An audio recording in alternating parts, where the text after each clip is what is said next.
Okay, I hope you had a great pause with a lot of nice discussions.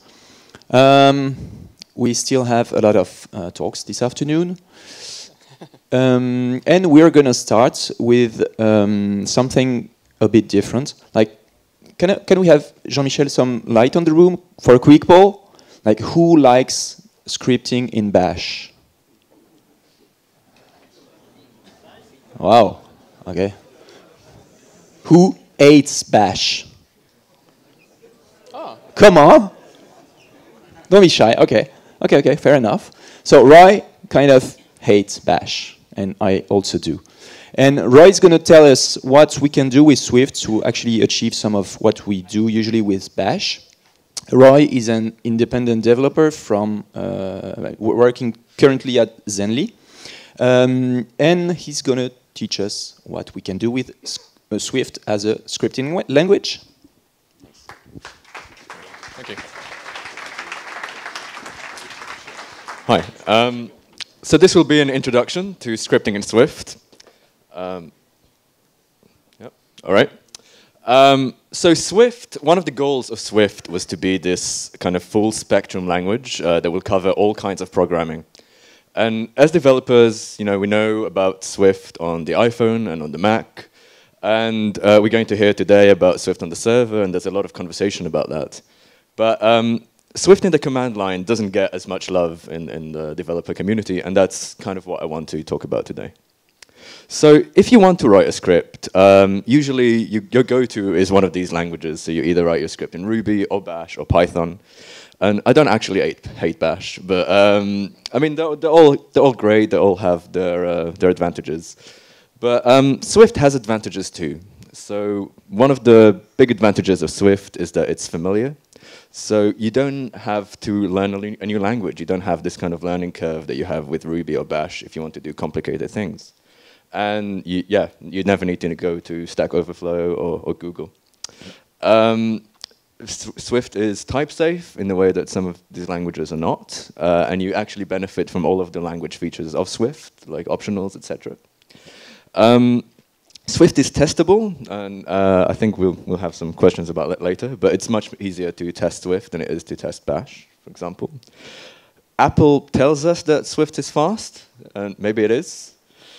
And you have sort of fewer environmental dependencies. So if you had the Python script, you have to have the Python environment installed in your CI, and that could take some time, for example. So this all sounds great, right? And we want to get started with scripting in Swift. So what do you actually do? It's quite simple.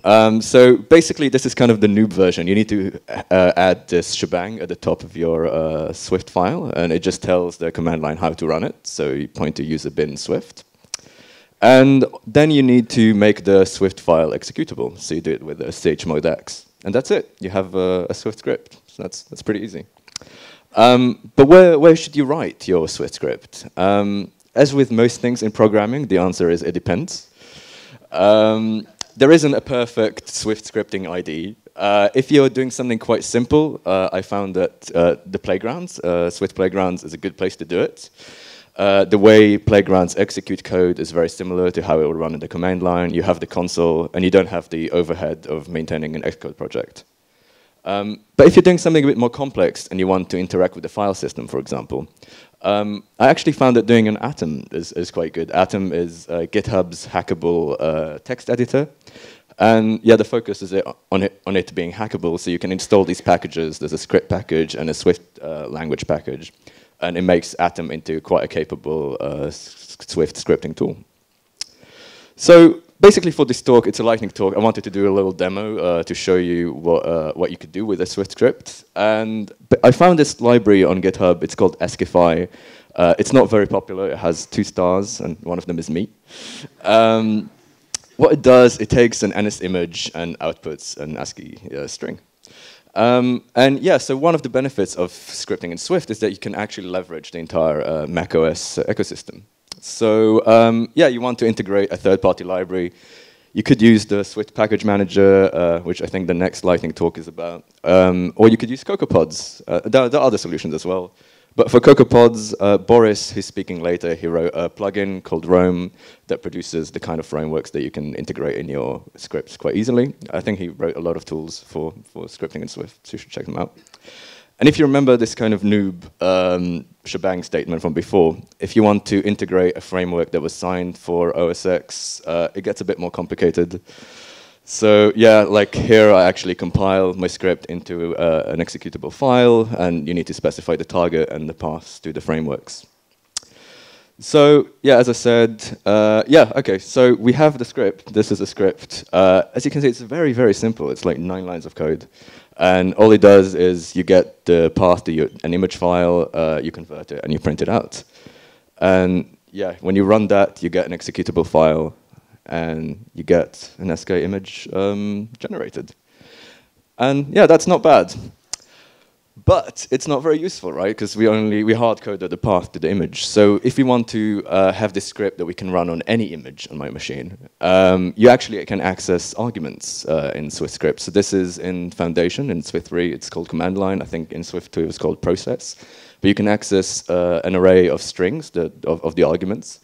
And if we modify a script to actually make it even shorter, we can pass any path to any image file on the machine and generate nice SK images in 6 lines, which is pretty cool. So, quick disclaimer, I made it look a bit easy, but like now, because of Swift 3 and Xcode 8 and Sierra and pre-release cocoapods, it was much harder than it should have been. But I'm sure within the next couple of days, it'll be simple again. If there's one thing you take from this lightning talk is that you should consider Swift as a good alternative to Bash and Ruby when it comes to scripting.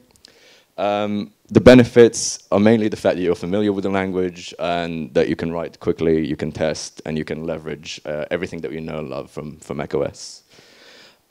Just looking forward to the future, in Chris Latner's letter about Swift 4 and the goals for Swift 4, improving scripting in Swift is definitely a goal for the Swift team, and there are many exciting features there to look forward to. So yeah, thank you very much.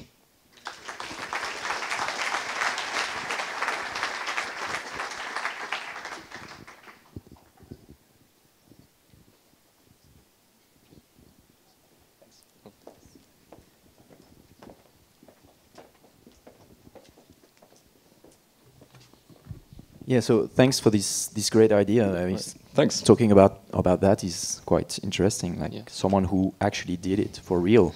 And by the way, why do you use it? On what kind of domain do you use it? Well, and so where do you avoid using Swift? Yeah. So for one of my open source frameworks, it's localized Swift, and it's just a nice wrapper over localization features and some additional features.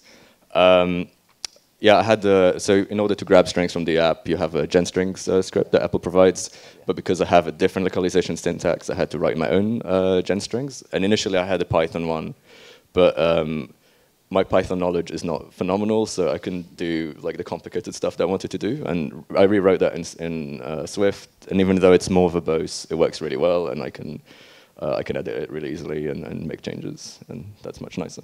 And for which subject would you like avoid scripting with Swift? I think generally interacting with the file system is still a pain with NS File Manager, and it's much easier to do in Bash, for example. Yeah. Okay. Yeah. So it depends if you need to do a lot of changes in the file system. And what about like interacting with a lot of system commands? Yeah, you can do them from Swift script as well, but yeah, maybe Bash is better there still. Okay. Yeah. Okay. So if you have a lot of that, then yeah, skip the perhaps Swift. for now. Yeah. Okay. So, do you use what's your favorite IDE for doing scripting?